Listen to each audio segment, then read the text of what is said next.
Neboqasala kaWasa ingoma esengwaliviyo libumbelele esikhombisa ihora kusihlwa nazi indaba wena mbukeli wozana endlebe mina ngizozana indaba angihlale kuzona ithonto nazi ihamba phambili kusihlwa nje Lihlehliselo lesihlanu olizayo icala libhekene noPaseka Mthweneng owaziwa ngelika Mboro Mthweneng unasolwa nabo babevele enkantolo yeMantshi Palm Ridge bezobingelela iMantshi uFerreira Thank you. This matter has been remanded until the 16th day of August for bail information. Accused number 1, 2 and 3 in custody. No bail at this particular stage. You stated to the court that more of the charges that the accused persons are facing falls under Schedule 1 except for the one charge. And that's why you base your argument. Njengoba bese sibikile lihlehlile icala elibhekene noMthweneng owaziwa ngoMboro The representation of women in senior management positions in the private and government sector has actually increased from 20% in 2001 to 36% in 2021. Iphakamiso ngokuthi ikhushulelwa besifazane ezikhundleni zokuthatha kwenqumo eNingizimu Afrika seyiphinde zavelela njengoba seqale inyanga uNcwaba ehambisana nokuqhakanyiswa kwabesifazane.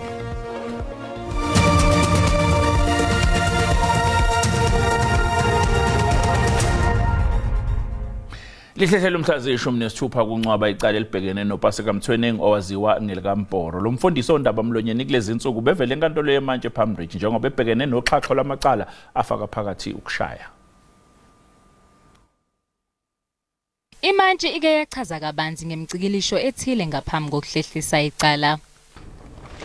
Thank you. This matter has been remanded until the 16th day of August for bail information.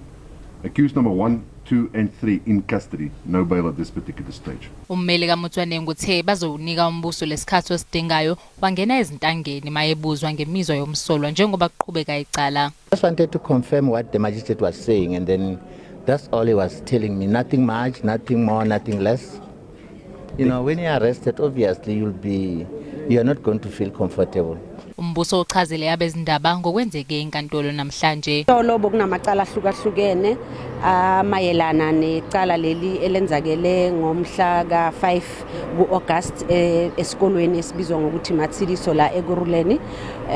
Icala lokuqala kube yilelo elivulwe uthisha Nhloko elivulela abakwaMthweneng ngenxa yezehlakalo ezenzeke esikolweni. Nondwane ugeqe amagula nangecala elingene ntambama elithinta yena umfundisi wodumo. Yebo kunjalo su-NPA sesafaka isicelo enkantolo ikakhulukazi ecaleni leli libhekane nogogo nomalume wabantwana ngenxa yokuthi imininingwane esitholile kwabesiphoyisa ukuthi abantwana okwamanje bahlala kanye nomndeni wakamama okuyigogo nomalume. Izolo kuze kwangqonqa ibandla lakhe umfundisi linqonqiswa ngomlilo abathile abangeneme ngesigameko esenzeka esikoleni iMatshidiso eKatlehong. Kusenjalo mbukelo ungqongqoshe wemfundo esisekelo uSiviyo Kgarubuthi ukuhlaselwa kanye nokuthunjwa kwenzeka esikoleni eKatlehong ekusolwa ukuthi bekholwa uPaseka Mthweneng owaziwa ngoPastor Mboro olunye uphawu lokuthi elakuleli ayilihloniphe ezemfundo inhlalo yezingane kanye nothisha uKgarube uthi udlame manje seliseyikoleni. The broader issue of crime in our society. And when I reached out to the Minister of Police and I said to him, we absolutely have to ensure the safety of those children is number one. Number two, the arrest of these people. And we must make an example of people like this, that our schools are places of safety, not places for you to come and wield your guns and essentially, assault and threaten people. Iphakamiso ngokuthi ikhushulelwa besifazane ezikhundleni zokuthatha kwenqumo la eNingizimu Afrika seyiphinde zavelela njengoba seqale inyanga uNcwaba ehambisana nokuqhakanyiswa kwabesifazane. Uhulumeni ukholelwa ukuthi kule minyaka engama-30 yentando yabantu kukhona ukubonakalayo sekwenziwe ukufukula abesifazane nakuba kusekhona lokho kuyinselele ikakhulukazi ngokumeleleka kwabo ezikhundleni eziphezulu. Ngocwaningo lwe-Statistics South Africa, iNingizimu Afrika yizwe lesithathu eAfrika ngokumeleleka kangcono kwabesifazane ePhalamende. Elakuleli ngenyanga ezayo lizophinda lizakhele umlando ngokuthi libe nowesifazane oqala ngqa ozokwengamela njengenhloko yamajaji njengoba sekuphele iminyaka engama-30 iNingizimu Afrika yangena kuhulumeni wentando yeningi. We have every reason to be proud of this transformative achievement. On that note, On behalf of all women of South Africa and of our continent, we wish to congratulate Chief Justice Designate Justice Mandisa Maya. Abanye besifazane abaseshashalazini lezombusazwe eningizimu Afrika banembono eyahlukene ngezinga elihambisana nezokulingana kanye nokumeleleka ngendlela efanelekile kwembokodo. We maintain our view that whilst we have tried hard to plead with all other parties through the delegation that was appointed by the ANC, which we supported to lead the process of negotiations with other parties. Indeed, we had no powers, none whatsoever, to dictate to other parties that were in or that are in partnership with the ANC in the GNU to give us a 50-50 kind of an approach in terms of the representation. Women's voices are not truly represented, but only in the economic freedom fighters. I will make a practical example. Look at the members of parliament of the EFF. 62% of the members of the National Assembly of the EFF is women. Sikhulu lesincomo ngokuthi iningizimu Afrika ukuze ihambisane ngokuphelele nombono ngokwakhelayo nelibumbeni kudingeka kubhonculwe ikhonkwane ezisavuna besilisa ngokwezikhundla eziphezulu ezihambisana nokuthathwa kweinqumo. Commission ebhekele ukusebenza kwabahluleli JSC iphinde yakhangisa kabusha ngesikhala esikhona enkantolo yomthethosisekelo ngaphambi kwenhlolo khona ezokuba ngomfumfu njengoba ehlulekile ukuthola abantu ebenele. Lesi sikhala selokho sikhona kusukela ngonyaka u2021. Umbuzo omilo njengamanje uthi ngabe yini enza le commissioner ehluleke ukuthola abantu abafanele ukusebenzela inkantolo yomthethosisekelo? Mhla ziyishumi Nhlolanja ngo1995 umengameli wokuqala owakhethwa intando yeningi wahangamela ukwethula kwenkantolo yomthethosisekelo. Umengameli ongasekho kulomhlaba uNelson Mandela wavula iminyango enkantolo yomthethosisekelo ukuze kuzoba nobulungiswa nokulingana. This historic occasion marks the beginning of a new legal order in our country. It is a legal order that derives from the Constitution of 1993. Abasunguli bezobulungiswa bathatha ihlalo zabo bafunga bagomela ekutheni bazovikela umthethosisekelo kanye namalungelo abantu. Court says that we have a right to equality, to dignity and to privacy, and for all of us this is a day in which we will celebrate and in which every person in South Africa, irrespective of sexual orientation, heterosexual people and all of us have to echo what the Constitutional Court says, and that is equality delayed is equality denied. Mvunya kenye inhloko yamajaji Raymond Zondo wavuselela ukuba kulethwe osolwazi bezomthetho kanye nabameli kuba babambe enkantolo yomthethosisekelo naphezulu kwalokho ngenelela basantuleka abanye abazosebenza. One of the things I've heard in interviews of the JSC is that many judges in the High Court do not get much exposure to constitutional cases. Iphakamiso zesikhala esimenyezelwe kabusha enkantolo yomthethosisekelo kufanele ifinyelele ehhovisi likanobhala weCommissioner ebhekele ukusebenza kwabahluleli kanti futhi lokho kufanele kwenzeke ingakapheli phezulu njengoba nje nasekupheleni kwayo kuzobe kuphela ihlandla likaZondo njengenhloko yamajaji. Amalungu esigungu esiphezulu se-ANC asezolungiselela maduzana umhlangano ophuthumayo we-NEC lapho kulindeleke khona ukuba kucutshungulwe kanzulu izifundazwe ezenze kabi ngokwemiphumela yokhetho lukazwelonke obelibanjwe ngoNhlaba kuwo lo nyaka. Ubuholi be-ANC KwaZulu-Natal, eMpumalanga kanye naseNorthern Cape kubukeka sengathi buzulelwa amanqe njengoba kungezinye zezifundazwe lapho i-ANC elahlekele khona kakhulu amavoti. Ngokombiko ngaphakathi enhlanganweni owethulelwe amalungu eNEC ngemiphumela yokhetho phakathi kokunye okuhlonzwe njengomnyombo ukulahlekelwa ngamavoti okhethweni lakamuva ubuthakathaka beyinhlaka esifundazweni ngokunjalo nasemazikweni ezifunda. Ubuholi ophezulu beANC buthi uhlelo oluzocubungula imiphumela yokhetho ngokwesifundazwe akuhlosiwe ngalo ukuthi abazokhonjwa ngenjumbane ukuze kuhlakazwe inhlaka zobuholi. No, it's not a witch hunt. The provinces that did not do well need to be reinforced. So even them are welcoming the NEC to come. So we will be visiting KZN, Gauteng, and all those provinces. Izingokuthi amanye amalungu eNEC afuna ukuthathwa izinyathelo eziqinile ngezifundazwe ukubalwa phakathi kwazo esaKwaZulu Natal lapho iANC yehlelwe khona kakhulu isibalo samavoto okhethweni. The NEC will be holding another meeting in the next weeks to conduct an in-depth and introspective analysis of the state of our organization on a branch-by-branch basis. iNEC isithathe nesinqumo sokuthi kumiswe zonke izinhlelo zezifunda ezahlukene obekufanele ziqalise ukuhlala kwezingqungquthela. Lokhu kumiswe ngenhloso yokuthi ikomiti elibhekele ukusebenza kwansuku zonke leANC liphothula umsebenzi walo ngokucutshungulwa kwezifundazwe ezenze kabi ngokwemphumela yokhetho. I-ofisi likaMengameli lihlabeke umxhwele ngomdlandlo okhonjiswa ongqongqoshe kuhulumeni obumbano. Lokho kuvele esithangamini sabezindaba ebesibanjwe ngokukhulumela ihhovisi likaMengameli uVincent Magwenya endlini zombuso ePitoli. Satisfied that the seventh administration has started on the right footing with the right level of energy, the right level of focus, right level of enthusiasm, and more importantly, the right level of the envisaged unity that needs to characterize this government of national unity. We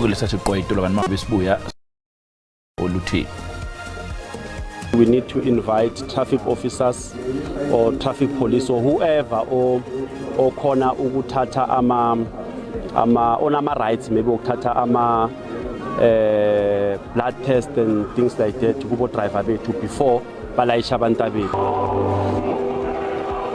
Amalungu omphakathi eMafube village eMpumalanga nxusa uhulumeni ukuba qinisekisa ukuphepha kwengane zawo ngesikhathi isebenzisa ezokuthutha zesikole. Kwenziwe isiphakamiso ngesikhathi kubanjwe inkonzo yesikhumbuzo sabafundi abayisithupha abashona engozini yebhasi ngesonto ledlule.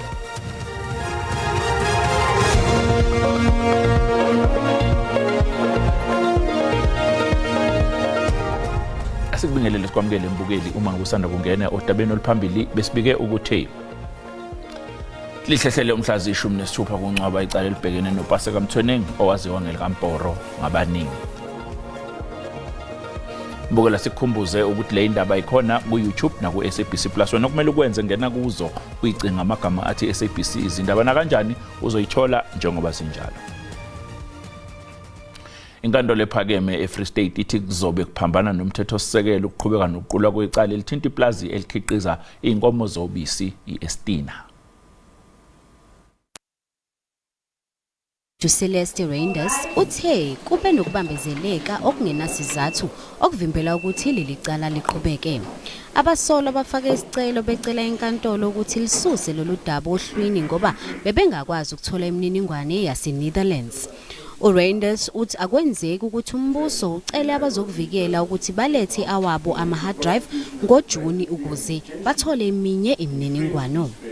Wangeza ngokuthi ngokuvuma kwawo umbuso uthelo ludaba luyinkimbinkimbi futhi ludinga ukulungiswa kahle. Ijaji liphinde lagxeka abashushisi ngokufuna ukuchazela abamangalelwa ukuthi yimiphi imibhalo kumele bagxile kuyo njengoba belungiselela uqula kwecala.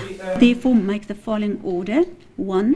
The matter is struck from the roll in respect of all the accused before court. 2.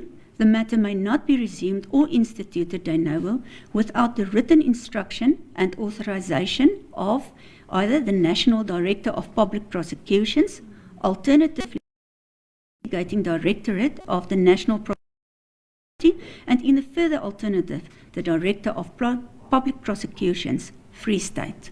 I hand down my judgment. Icala lisukela ezinsolweni zokuphangwa komnyango wezolimo nokuthuthukiswa kwezindawo zasemakhaya eFree State phakathi kukaNtulikazi ngonyaka ka2012 noMbasa ngonyaka ka2014. Well, I must say that I was not part of the people who had applied for this matter to be struck off the roll, although I aligned myself with it.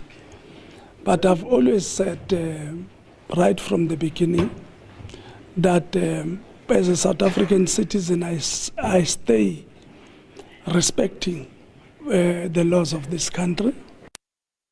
Plaza likhiqiza ubisi iFred Dairy lalungamanye amacala amabili eFree State aphuma eKhomishaneni kaZondo. Icala elibhekene nabasolwa abasolwa esigamekweni sokudubula endaweni yokucima ukoma lapho kwashona khona abantu abasishiyagalombili elokishini iKanana eduze kwaseKlerksdorp esifundazweni Northwest lihlehlelo lwesibili olizayo ukuze kuqhutshwe nophenyo. Labasolwa bevele okwesibili enkantolo yemantshi yase-Orkney babhekene namacala esishiyagalombili okubulala ayi-13 okuzama ukubulala kanye nelilodwa lokutholakala nenhlamvu ezingekho emthethweni. Ngokwamaphoyisa labasolwa batheleka kule ndawo bethu ngathi abathile abadabuke elisuthu bafike bavulela ngenhlamvu. Bika ukuthi-ke base bebabamba abantu-ke inkunzi abantu ababehleli kule ndawo ngaphambi kokuthatha imali kanye nobuchwepheshe bamakhamera kuyona le ndawo. Labasolwa bazogcina esitokisini ukuze kube bavele enkantolo futhi ngesonto elizayo.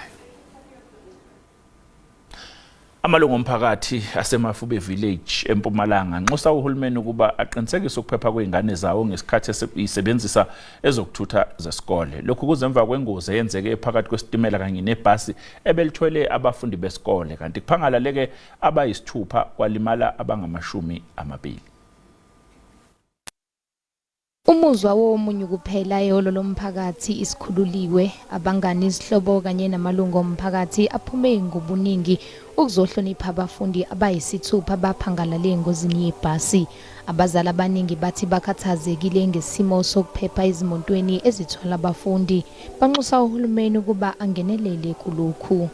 Ngiyacabanga ukuthi we need to invite traffic officers or traffic police or whoever okhona ukuthatha ama rights maybe ukuthatha blood test and things like that kubo driver bethu before balayisha abantu bethu. Umshayeli wesitimela osinde waba nemuhuzukwana usephumile esibhedlela kodwa iTransnet ithi amaphoyisa asaphenya amalungana nengozi.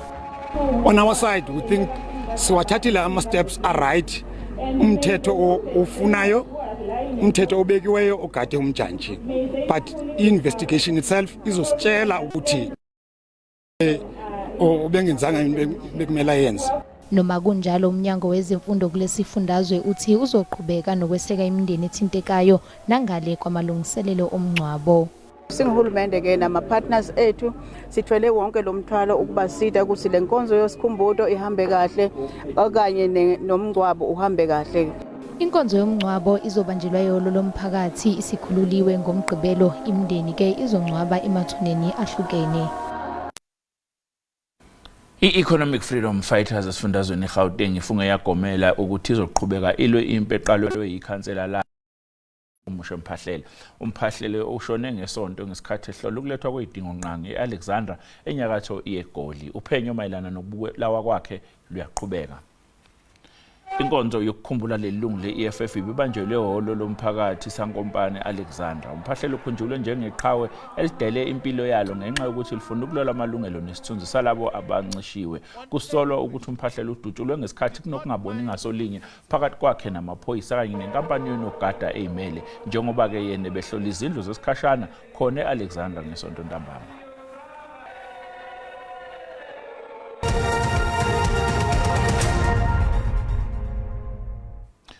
Beluphezulu uhwebo lwerandi eyimakethe namhlanje.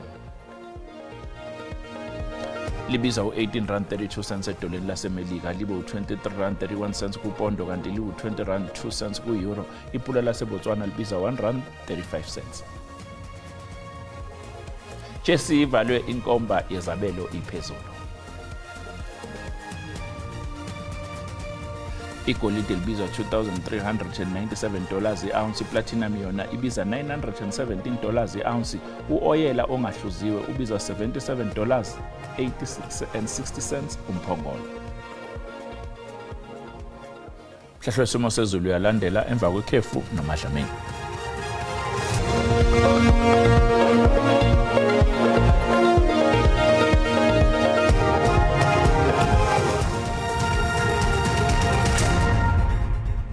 Kuphina kuphila phela khona emakhaya sanibonani nanku umhlahlo wesimo sezulu sakusihlwa kanjalo ke nakusasa maphakathi nezwe ke lizobe linemoya ke epholile kwehlele njalo ngasengxenyeni esenikizimo esentshonalanga yezwe lizobe lithe qwaqwa ngamafu ogwini nje olusentshonalanga yezwe kwehlele okoluse Western Cape kanti ke ngakwezinye indawo azikho imvula ezilindelekile kanti ke kusasa ke ngenxa yomsingo obandayo kulindeleke ke ukuthi ke libe namathuba amahle kakhulu eyimvula ogwini olusentshonalanga yezwe kuyele ingxenye maphakathi nezwe izihlambi zemvula kanti ke kulindeleke ke ukuthi libe lishise kakhulu enxini emaphakathi nezwe eningizimu lizobe lisenje qwaqwa ngamafu izulu sixolisa ke lapha ngeshisandlo lingasebhebhethekise imlilo yequbula okusukela nje khona ke eNorth West kanjalo naseNorthern Cape kuhlele nje enxini ezisogwini oluse Eastern Cape imoya izobe inamandla kakhulu ke ngasogwini olusentshonalanga ngase ligubhe amagagasi zenxenye abatshuzi ke nabadobi baze baqaphele ake sibheka amazinga okushisa aphansi ke kusihlwa nje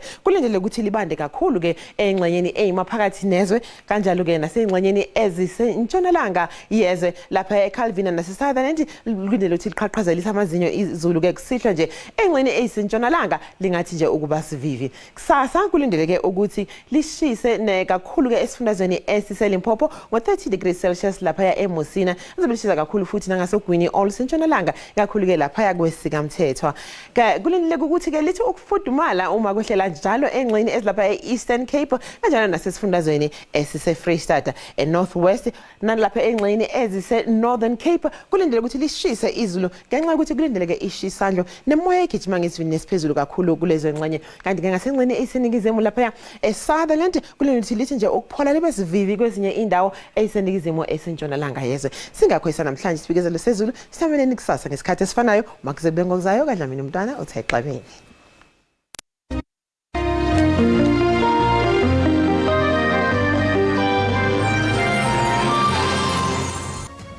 Bukile sale kahle